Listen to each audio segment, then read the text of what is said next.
If you have questions, you should direct them toward the Jedi Council members. Greetings, young apprentice. Have you come seeking knowledge of the past? Those who do not learn from history are doomed to repeat it, or so they say. As a chronicler of the Academy here on Dantooine, I feel it is my duty to share the history of our order with the newly initiated. Unfortunately, our recent history is one of tragedy and bloodshed. The Mandalorian Wars, the fall of Revan and Malak, the rise of the Sith. There are important lessons to be learned from these events, if we do not wish to repeat the mistakes of our past.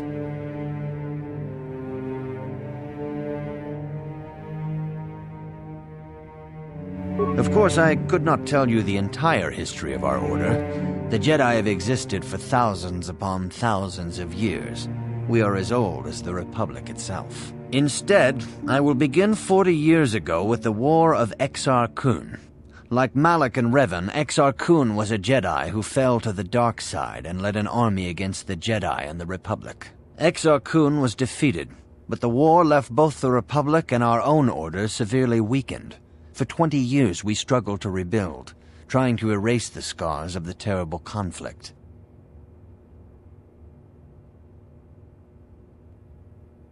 All things in time. You shall learn that history is an intricate weaving of many events. No one thing can be understood without the proper context. 20 years ago, the Mandalorians, aware that the Republic was in a weakened state, began conquering small worlds on the Outer Rim. They were careful to choose only planets outside the Republic's jurisdiction. After much debate, the Senate chose not to intervene. As long as the Mandalorians avoided planets that were members of the Republic itself, there would be no retaliation.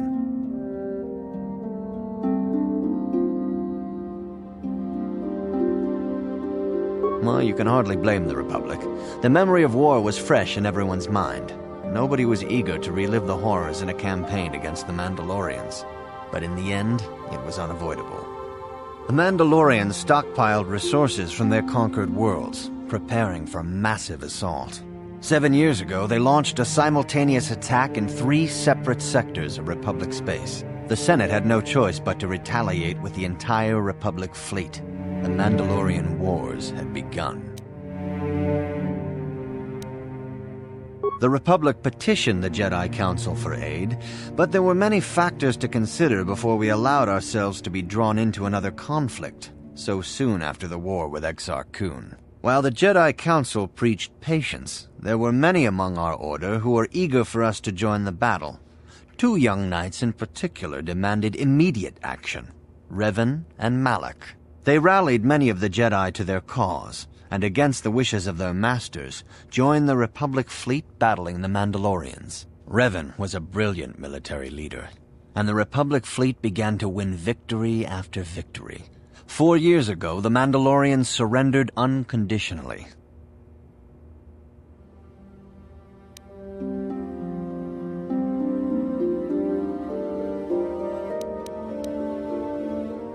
Revan and Malak were heroes, the great saviors of the Republic. 1/3 of the Republic fleet was under their direct command.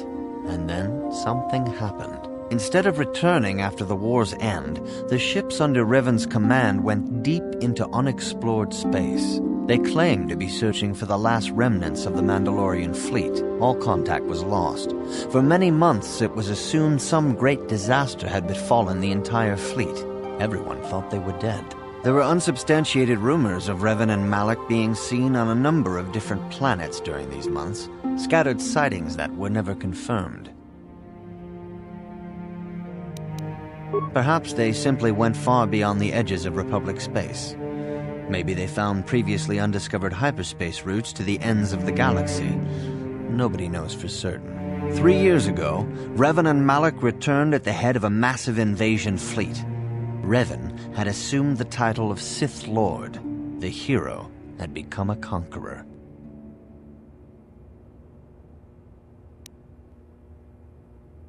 Initially, the bulk of the Sith force were former Republic soldiers who had served under Revan. With each conquest, thousands more flocked to join the invaders, swelling their numbers. Even many of our own order have betrayed us, lured by Sith promises of riches and power. But what is more disturbing is the size of the Sith fleet itself. Some of the ships in the Sith fleet are those that were under Revan's command during the Mandalorian Wars, but many more are of an alien design we've never seen before. The source of this massive fleet is one of the many things about the Sith we cannot explain. It seems impossible to have created it in such a short time, yet we cannot deny its existence.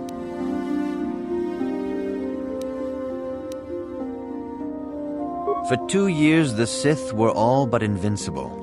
Fortunately, Bastila and her battle meditation allowed the Republic to win a few key victories and kept the Sith from total triumph. In desperation, we set a trap for the Dark Lord. Bastila was with the strike team that tried to capture Revan, as you probably know. She was there at Revan's end. That was nearly a year ago, but things have not improved. Malak has stepped in and assumed the mantle of Dark Lord for himself, though he's far from Revan's equal in strategy or tactics. Still, his fleet continues to grow in both ships and soldiers. If we do not find some way to stop the Sith soon, Malak will overwhelm us with sheer numbers.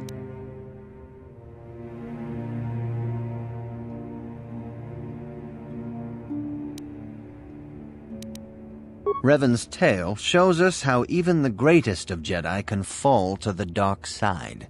You must always be on guard against the evil that dwells within you. Think hard upon this lesson.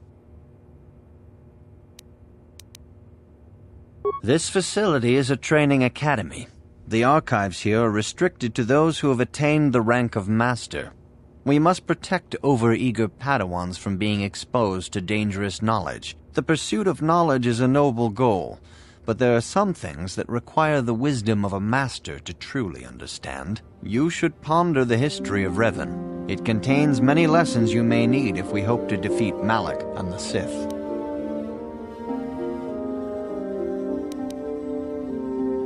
May the Force be with you. I see you insist on wandering the halls of our enclave when you should be busy studying your lessons. I suppose such desires are inevitable, though I fear you may seek knowledge for which you are not prepared. Yet I will do my best to guide your quest.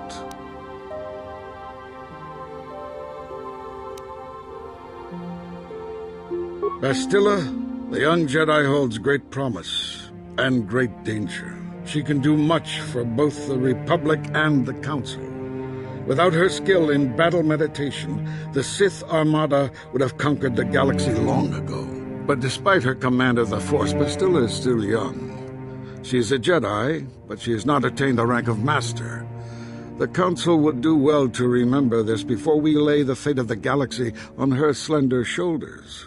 You would do well to focus more closely on your lessons. The Force is strong with you, but you need training and guidance in the ways of the Jedi, lest you suffer a fate similar to that of Revan.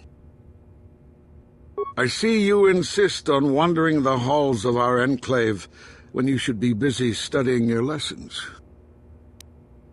I suppose such desires are inevitable, though I fear you may seek knowledge for which you are not prepared. Yet I will do my best to guide your quest. Revan was once a promising Padawan, but ever eager to learn more about the Force. Revan sought knowledge of ancient Sith magics, foolishly ignoring the dangerous lure of the dark side. When the Mandalorian invasion came, Revan seized the opportunity it presented. Many Jedi flocked to the Outer Rim to follow the charismatic young knight, and many fell under the sway of the dark side. I do not believe Revan and Malak were corrupted on the Outer Rim. They had begun their journey down the dark path long before the Mandalorian threat appeared. Here on Dantooine, they discovered a sinister cave, a place where the strength of the dark side overwhelms the light. Perhaps this discovery was what first corrupted them. Or perhaps they sought the cave out because they were already corrupted. Whatever the explanation, the Order was unable to turn them back to the light.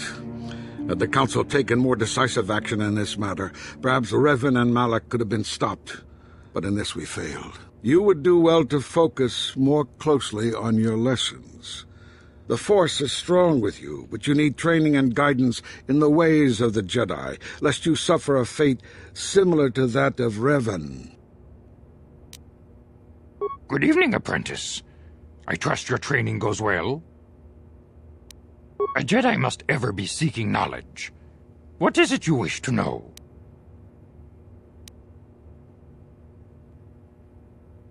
Bastila will be a great Jedi someday. Even among the Masters in the Council, it is rare to find one so skilled in the art of battle meditation. Bastila was there when Revan was slain. Did you know that? Bastila herself does not like to talk about it. She was accompanying the strike team that confronted Revan when the Dark Lord was destroyed.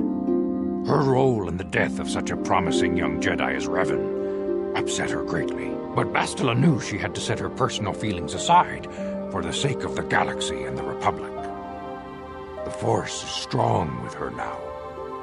And without her skill in battle meditation, we would have lost this war long ago. The way ahead will be difficult for young Bastila. And for you. But you must draw strength from each other. May the Force be with you. Is there anything else you would like to know? I knew Revan as a promising young pupil. Revan was strong in the Force, but also headstrong and proud. Such traits are not unusual in a Padawan. Perhaps that was why I did not see the true extent of the danger. Many of the young Jedi admired Revan, including Malak. When Revan set off to challenge the Mandalorians, Malak was the first to join the cause. And when Revan fell to the dark side, it was inevitable Malak would fall as well.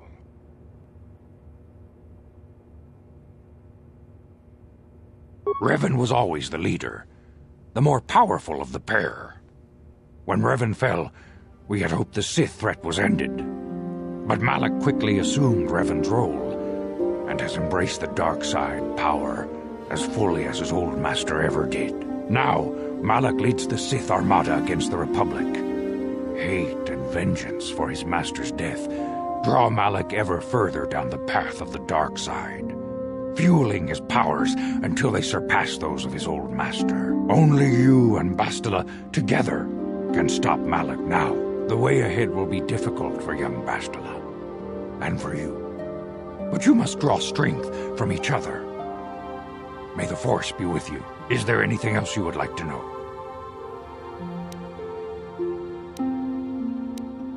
Master Vrook may seem harsh and critical, but he understands the dangers that lie in your path. He wants you and Bastila to be fully prepared when you finally face Lord Malak. The way ahead will be difficult for young Bastila, and for you. But you must draw strength from each other. May the Force be with you. Is there anything else you would like to know? Very well. May the Force be with you.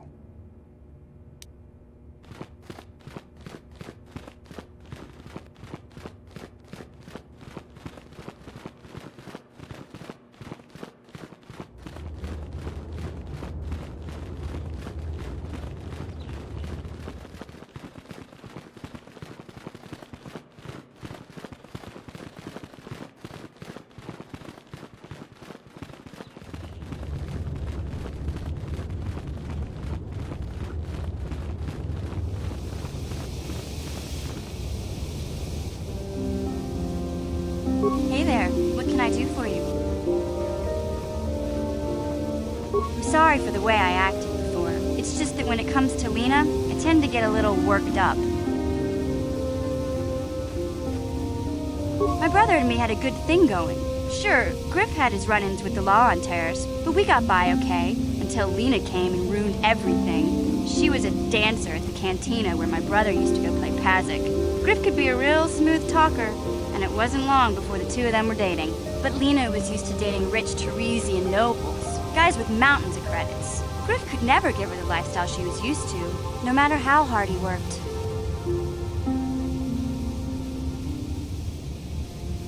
I'm not gonna pretend Griff wasn't a hustler and a con artist, but that doesn't mean you can just insult him. He did what he did to look out for me. I thought Lena would brush Griff off when she saw how poor he was, but for some reason, she stuck around. I guess she saw the potential for a big payday down the road. I saw Lena for what she really was, a busty, credit-grubbing cantina rat. She used Griff and took away the only family I had. After they'd been together for a few months, Griff told me he was leaving Terrace. He and Lena were gonna try and make their fortune off-world. He promised as soon as he made enough credits he'd come back and get me, and we'd all live like royalty. That was 2 years ago. I haven't seen him since. I don't even know where he went.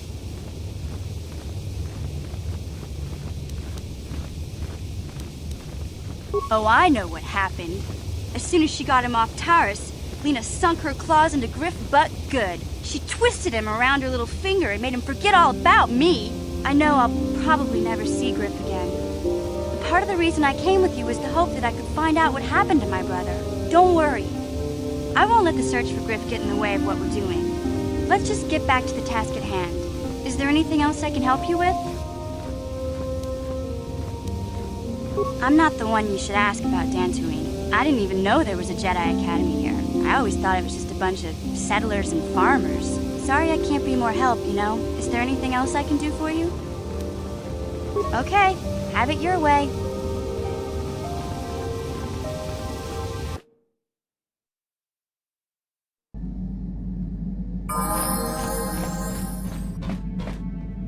Yeah, what do you want? You want to hear tales of my exploits? Of the wars I've seen and fought, the enemies I've seen die by my hand? Sure, I'll humor you. My name's Canderous, of the Mandalorian clan Ordo. I've been fighting across the galaxy for 40 of your years. For my people, it is the honor and glory of battle that rules us. It's through combat that we prove our worth, gain renown, and make our fortunes.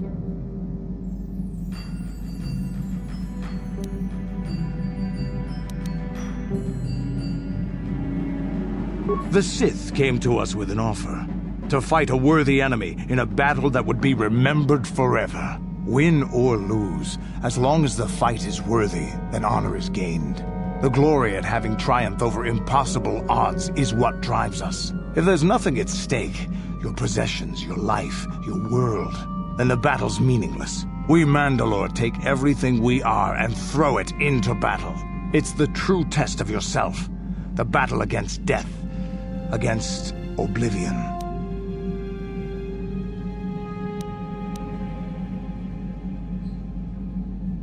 All life dies eventually. A true warrior is one who can beat it down whenever it raises its head. But times have changed now. The Mandalore clans have been scattered across the Outer Rim.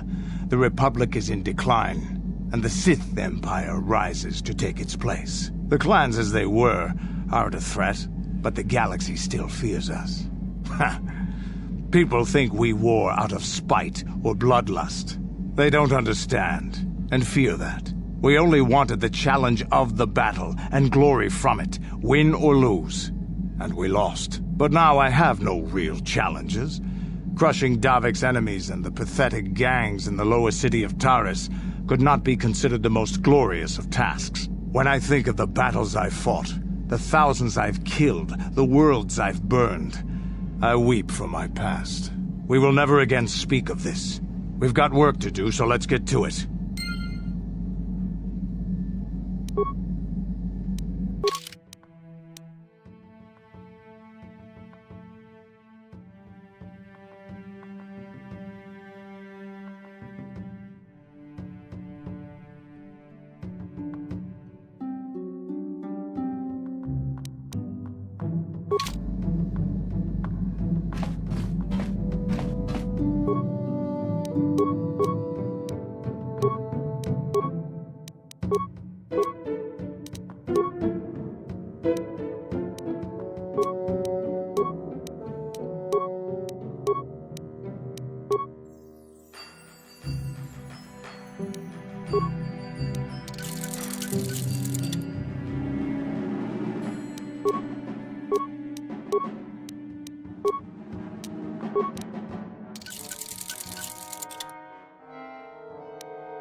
Yes, what's on your mind? I thought I said I don't want to talk about it anymore.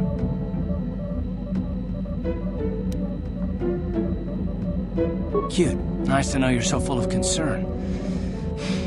Well, I guess it wouldn't hurt, though. I don't know why you're so interested. When I think of all the men who betrayed us, the one that stands out above all of them is the one that I respected the most. Saul.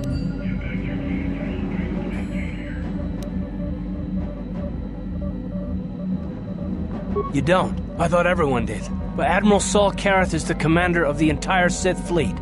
He's half the reason Malak has done so well in the war. Saul was my commanding officer back when the Mandalorian Wars first began. He taught me everything about being a soldier, and I looked up to him. Saul approached me before he left. He talked to me about how the Republic was on the losing side and about how I should start thinking of my survival. I know now that he was trying to recruit me into the Sith, but I couldn't have conceived of it back then. I argued with him and he got angry and he left. I never saw him again.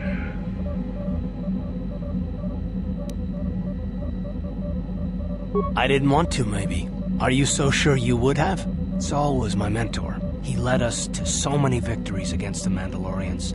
I mean, even when things looked to be at their worst, I couldn't conceive of it. He couldn't be serious. I was wrong, of course. He not only left us for the Sith, he gave them the codes to bypass our scanners. I remember waking up as the first of the Sith bombers snuck past our defenses and began destroying half of our docked ships. I knew right away what had happened. I mean, I could have stopped him. I could have stopped it all.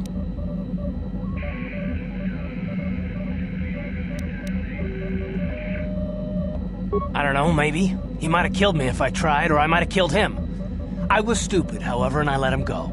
I fought Saul for years now, and if I ever catch up to him, he will regret what he's done. He will regret it.